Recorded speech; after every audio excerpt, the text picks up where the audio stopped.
So I just want to talk about this leak I've got on the braking system. Now, I think you remember when John Tupper was over from IntroCar last week, we kind of figured between us that it might have been the seals in the brake pumps. But it's coming out at quite an alarming rate at the moment. I mean, this morning I spent like half an hour underneath because there was a huge pool of the LHM fluid and it was going in each and every direction. So I've cleaned that off. All the floor is nice and clean and dry, but I put a piece of paper under about 2 hours ago. I just want to show you the results, which are quite alarming. Too old for this. You see these? Now it looks to me like it's coming from, it's dripping onto the gearbox itself, coming down either side and then dripping down to the centre. So them three things, that's basically the bottom of the gearbox, and the brake pumps are positioned just above them. So I think, you know, it's probably a good diagnosis, but we shall see. You know, with a lot of these things, it's like a process of elimination, and you end up doing a whole load of work and it's not what you thought it was, but you know, we'll get to the bottom of it. Yeah, a lot of green fluid coming out. And it's unusual because the system isn't under pressure. The car hasn't been started for about 6 months or so. So it's probably, you know, it's probably the seals and the pressure that was already in the system pushing it out. Or, listen, it could be simple like a split hose, but we'll see.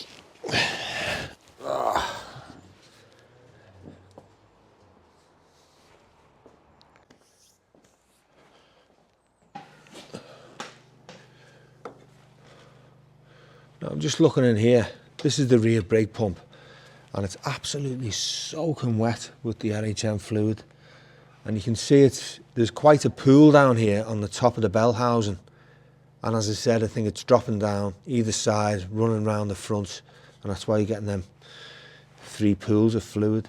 And it looks to me like, I mean, I'll have a closer look at it, but it might just be a simple thing where the nut at the top just needs nipping up, or the pipe going into it just needs nipping up. I'll double check that, but I think the seals have probably gone inside. And even though, you know, the engine isn't running, hasn't been running for a while, there's a built-up pressure there with the spheres, and it's just slowly pushing it out of the leak and onto the floor. But yeah, so a bit of further investigation needed there. Looks clean now. Okay, I've just received my new brake pumps from IntroCar. Good old Prestige range. I think they're real quality parts, these. I mean, I've never had any problems with them.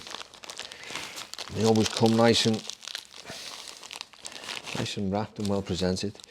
Yeah, as I've explained, I think the problem is at least the rear brake pump. It could be both of them. Yeah, it looks to me like, if you look at this here, this is a nice brand new one. I actually put the remanufactured ones, you know, rebuilt ones on the black Corniche, and I've never had a problem. They've been absolutely spot on, but I think it's always nicer to get new, you know. You know there's going to be no problems whatsoever then. Yeah, but I think what's happening, you've got the pipe that goes into the rear one, and you see the seal here. As you can see, the pipe moves back and forth, and I think the seal's just either crushed or not being put back in. I don't know, because it's literally pissing out. So, and I've also got the castellated wrench for this, the special tool for undoing it. So yeah, I think that should sort the problem out. It should stop the leak and keep me pressure and have a nice braking system again. But yeah, when I finally get stuck in, that's exactly what I'm going to do, and I'll replace both of them. So good on. All prepared.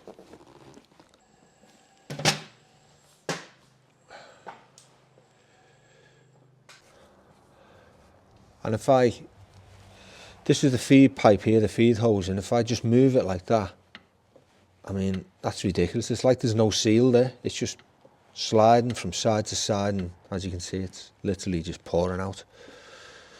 Yep.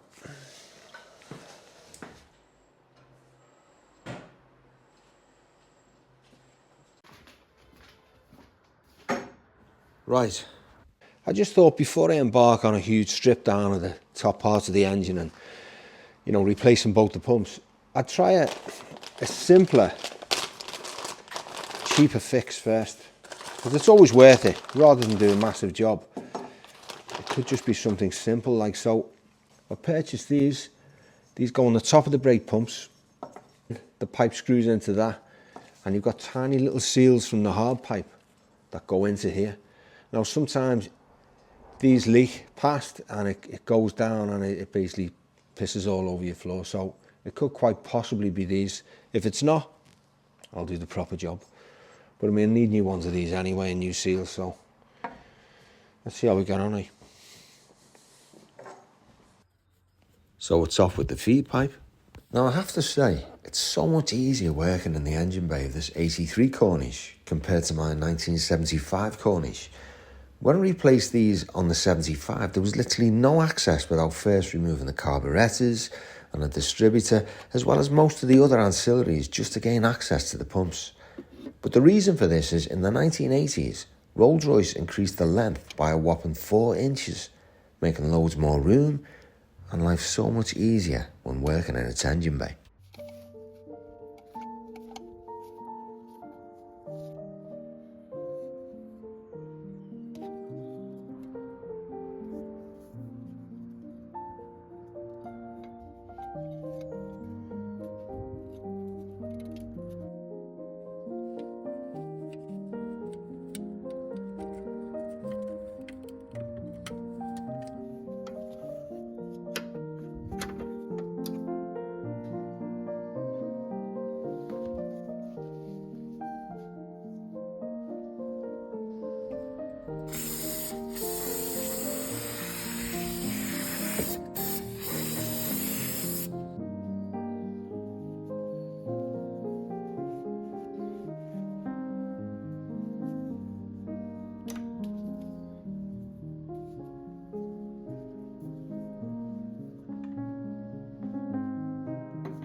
So it's out with the old and in with the new.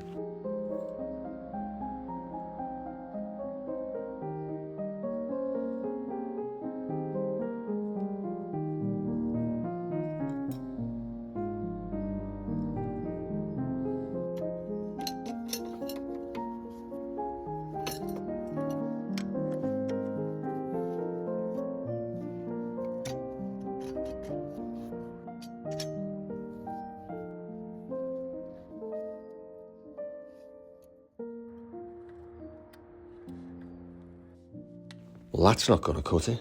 That's never going to make a seal. So, it's out with a castellated tool, and it's plan B. Now, I picked this tool up last year when I was in LA. I got it from the British Tool Company, and I knew it was going to come in handy.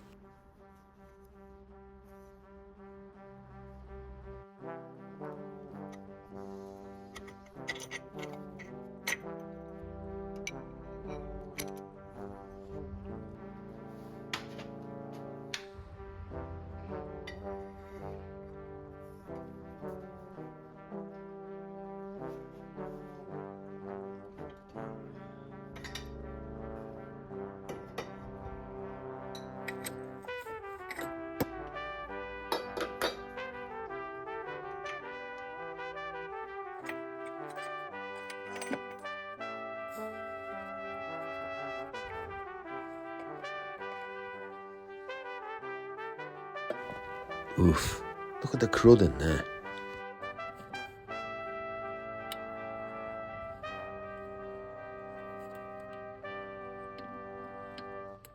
So let's take a look at this.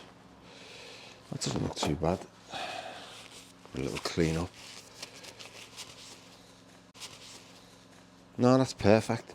See, the way these were designed, see the way that shank's really thin there?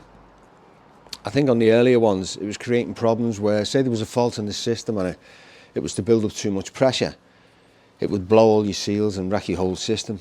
So this was designed to actually snap if too much pressure built. The way these work, they work off the camshaft as it turns. This goes up and down, and then it just, you know, in turn, pumps fluid all around the system. Simple, really. But over time, especially if it's a particularly old car, these tend to go flat. or they just corrode. You know, you get little pits and they snap anyway, regardless of the system building up too much pressure. But that's in really good condition. As you can see, the tip's still there. There's no corrosion whatsoever. I think that's good to go again. Give that a nice clean up. And I think regarding the leak, there's a couple of things going on here. If I just show you this. Oh, this is the old brake pump I've just taken out. See how flat these seals have become? Now this is the new sheath that goes over. How easy is that? It's like there's nothing sealing because these seals have just become flattened over the years. Compare it to the new one. Won't even go in. So these have got to be oiled up, and eventually it'll go in and it'll make a nice seal inside here. You've got like little grooves where the seals butt up to. So I think there was two things going on, and I think it's a good idea to fit the brand new pump, brand new sheath, and job's a good one.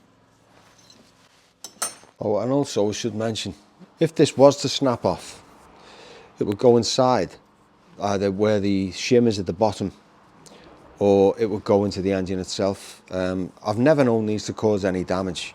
You get some people floating around this side with a magnet trying to find it and that, and sometimes it's successful, sometimes they're not, but it just finds its way out somehow. I've never known one of these to do any damage anyway, so I wouldn't worry too much.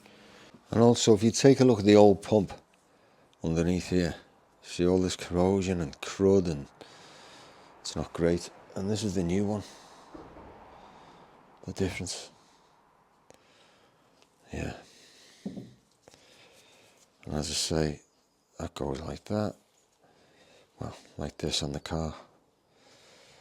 And that goes up and down and pumps your fluid around. Yeah. So before I do anything, I'm just going to get rid of some of this crud, and I'm going to put the brake rod back in, just so none of it gets down into the engine. And for this, I'm just getting in there with a screwdriver and then finish it off with cotton buds, but be careful not to leave anything in there. And get it nice and clean, ready for the new pump.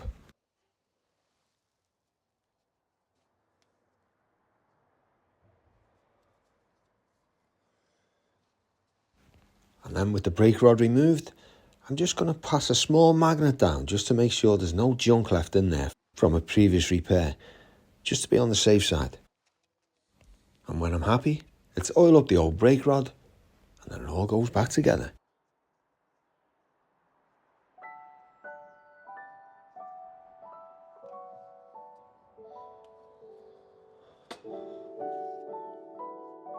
A bit of red rubber grease on those seals for lubrication.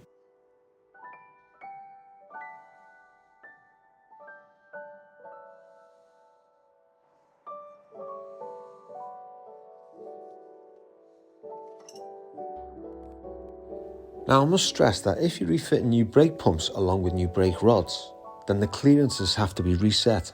But because I'm just refitting the original brake rod and replacing the pump like for like, I'm not going to bother with this.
So join me next time when I continue work on the Corniche for the running for this year's Classic Resto show at the Birmingham NEC, reveal the spoils of my newly refurbished garage, and come across something I've never seen before in my 35 years of working on cars. I don't think I've ever seen anything like this.